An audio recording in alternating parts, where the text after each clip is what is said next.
교양만두 멤버들은 싹 다 순혈 문과입니다. 평소 대화도 아주 인문학적이고 교양이 있는 편이죠. 예를 들어 이런 질문을 받으면 빛이 제일 빠르지. 아니지, 우리 전만이들과 함께하는 시간이지. 인생만큼 빠른 건 없지. 태민 입대일이 다가온다고. 이딴 헛소리나 하는 감성돔들.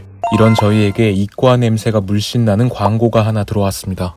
문돌이 문순이들은 아이들 학습 만화까지 뒤적이면서 물리 공부를 했죠. 그 결과 세상에서 제일 빠른 것은 빛도 우리네 인생도 아닌 광고 마감일자라는 것을 깨닫습니다. 오늘의 교양만두, 문과 순혈들이 만든 전자파 이야기 시작합니다.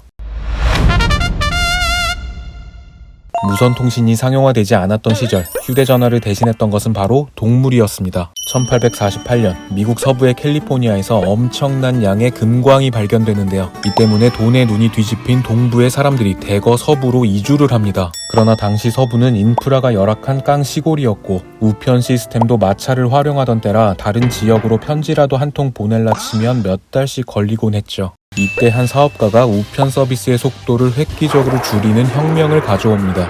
포니 익스프레스라는 서비스로 배달원이 조랑말을 타고 달리는 시스템인데요. 16km 간격으로 180여 개의 간이 역사를 세운 후 조랑말 한 마리를 전속력으로 달리게 한 뒤에 다음 역에서 배달원이 다른 말로 갈아타는 릴레이 방식을 활용한 시스템이었죠.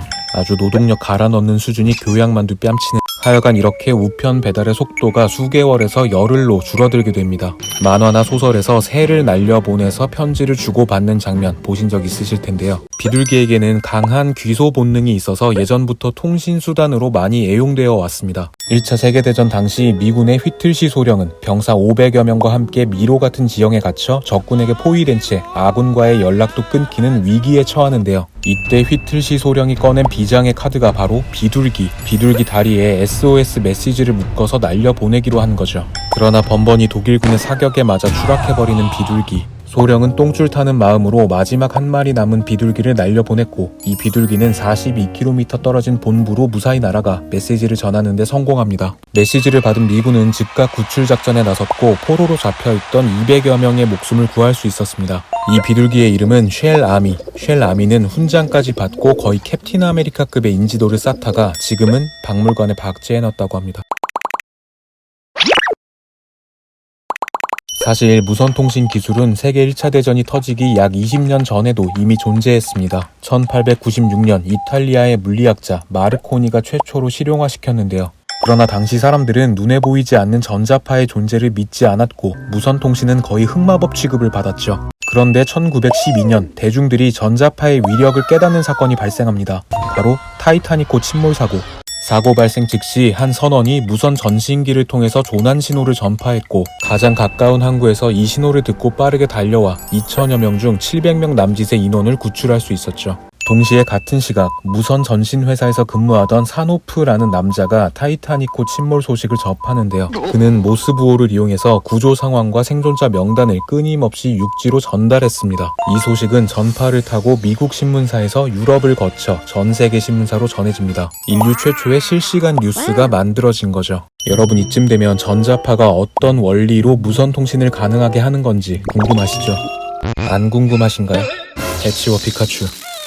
지구상에는 전기와 자기의 힘이 존재합니다. 이 힘들이 갖고 있는 에너지가 공간에 출렁거리면서 퍼져나가는 것을 전자파라고 하죠. 이 전자파 출렁임의 정도, 즉 진동의 횟수를 주파수라고 하는데요. 주파수 높낮이에 따라서 전자파는 여러 가지 형태로 사용됩니다. 무선통신도 그 중에 하나죠. 이해가 잘 안 되시나요?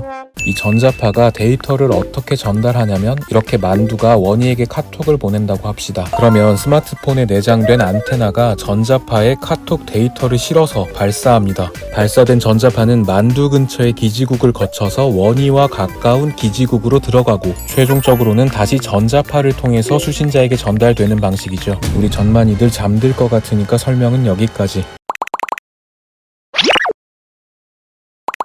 무선통신 기술은 발전을 거듭해서 지금은 5G 시대가 됐죠. 여기서 G는 제너레이션의 약자로 세대가 올라갈수록 속도 기술력이 혁신적으로 향상됩니다. 현재 5G만은 각 통신사들의 인프라 구축이 한창 진행되고 있고 본격화되면 정말 신세계가 열릴 겁니다. 아이돌 직캠을 4K 화질로 재생해도 로딩이 1도 없답니다. 최고 사양으로 클라우드 게임을 돌려도 안 버벅거린다고 하고요. 장기적으로는 사물 인터넷, 자율주행 자동차, 증강현실 등의 기술도 5G 인프라만 갖춰지면 더욱 상용화되겠죠. 제가 리얼루다가 꿈꾸던 미래 세계가 되는 겁니다. 하지만 역사적으로 새로운 기술들은 늘 사람들 사이에 잡음을 일으키는 법. 최근 5G 전자파가 건강을 위협한다는 목소리가 나오고 있습니다. 곳곳에서 5G 기지국 설치 반대 시위도 벌어지고 심지어 영국에서는 5G 전자파가 코로나 바이러스를 더욱 퍼뜨린다는 괴담이 퍼지기도 했죠. 결국 WHO와 EU, 미국 등에서는 5G 전자파가 코로나19 확산과는 관련이 없으며 5G가 기존 3G나 4G보다 인체에 유해하다는 과학적 근거는 전혀 없다고 밝혔습니다. 또한 여러 연구에서 5G뿐만 아니라 다양한 무선통신 전자파의 인체 유해성은 입증된 바가 없으며 인체의 보호 기준만 만족한다면 일상 속에서 안심하고 사용할 수 있다고 합니다. 그래도 전자파의 쓰임이 워낙 넓어지다 보니까 유해성에 대한 사람들의 관심이 높아지고 있는데요. 이에 정부는 우리가 더 안심하고 전자파를 이용할 수 있도록 다양한 제도와 서비스를 제공하고 있습니다. 2007년부터 이동통신기지국에서 나오는 전자파가 인체 보호 기준을 만족하는지 확인하기 위해서 전자파 강도 측정 의무화 제도를 시행하고 있고요. 유아동 시설이나 버스 정류장, 지하철이나 다중이용시설 등의 생활 공간 또한 매년 전자파를 측정해서 그 결과를 언론에 공개하고 있죠. 내가 생활하는 곳 근처에 전자파가 얼마나 있는지 궁금하다. 그러면 전자파 안전정보 홈페이지를 통해 소형 전자파 측정기를 직접 대여해 볼 수도 있습니다. 통신 전자파뿐만 아니라 일상 속의 전자제품 수치 또한 웬만한 건 다 웹사이트에 공개되어 있고요. 추가로 궁금한 제품이 있다면 신청도 가능합니다.